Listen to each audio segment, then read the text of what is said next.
quelle est la position relative de deux droites? On sait dans le plan que deux droites, soit elles sont parallèles, sont sans point d'intersection, soit elles ont un point d'intersection. Il n'y a que deux situations possibles. Qu'en est-il en 3D? On va dessiner deux droites. Une droite est définie par deux points. On va définir les deux points. Voilà, donc la position, on va le mettre légèrement au-dessus, et là, je vais le mettre ici, légèrement en bas. Donc voilà une première droite définie par deux points. Donc elle rentre là, hop, elle passe à travers le plan horizontal, le plan de travail, et puis elle descend en dessous. Définir une autre droite par deux points. Un point, je le mets en haut ici, et ici, je le mets en... Oh bah ici aussi en haut. Voilà, très en haut, comme ceci. Alors, est-ce que ces droites se coupent? Alors, apparemment, elles ont l'air de se couper sur le dessin, mais non, attention, il y a un fait de perspective. On va regarder, là, vous voyez qu'elles ne se coupent pas.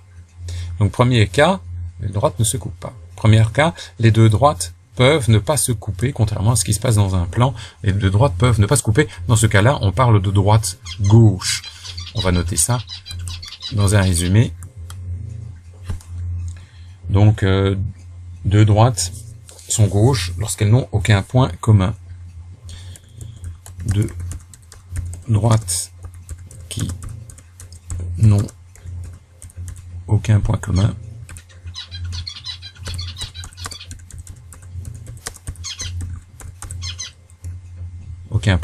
si on n'a aucun, c'est qu'il n'y en a pas, sont gauches.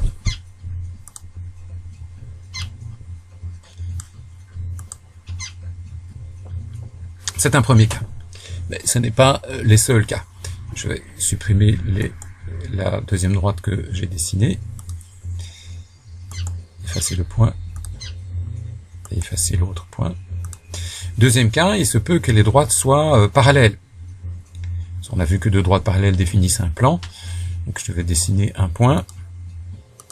Voilà, un point ici, je vais le mettre en dessous du plan de travail. Et puis je vais dessiner une droite parallèle à la droite que j'ai dessinée. Une parallèle, passant par ce point, et parallèle à cette droite. On va faire tourner la vue pour bien voir qu'elles sont parallèles. Oui, elles sont bien parallèles. Donc deux droites peuvent être parallèles et elles définissent un plan qui définissent trois points. On va avoir trois points qui définissent le plan. On va modifier le commentaire. Donc droites peuvent être sans point commun, elles sont parallèles. Je vais éditer ça. Elles sont gauches.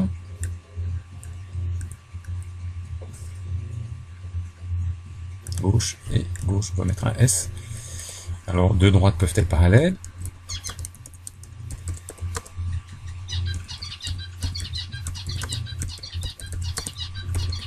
Et dans ce cas, bien sûr, elles sont coplanaires.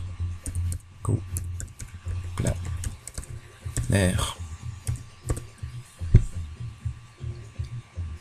Et coplanaire, en un mot, coplanaire. Et troisième situation, alors les deux droites peuvent être séquentes. Je vais dessiner donc une nouvelle droite. Je vais effacer le point. Et deux droites séquentes. Si elles sont séquentes, elles ont un point en commun. Donc, je vais dessiner un point extérieur. Et puis la droite séquente, par exemple passant par ce point-là, puisque je l'ai déjà dessiné, et par ce point-là. Donc voilà deux droites. Ces deux droites, il y a trois points qui définissent un plan. Et donc le plan, passant par ces deux droites, pour bien voir qu'elles sont bien coplanaires, on voit bien qu'elles sont coplanaires. Donc on va compléter le résumé en disant que deux droites peuvent être séquentes.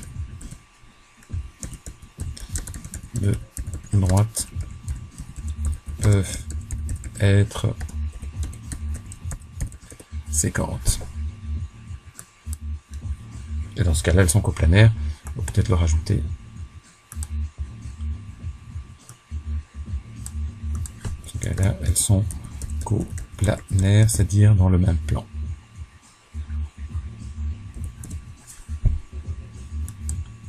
On va mettre ça un peu plus grand pour s'y retrouver.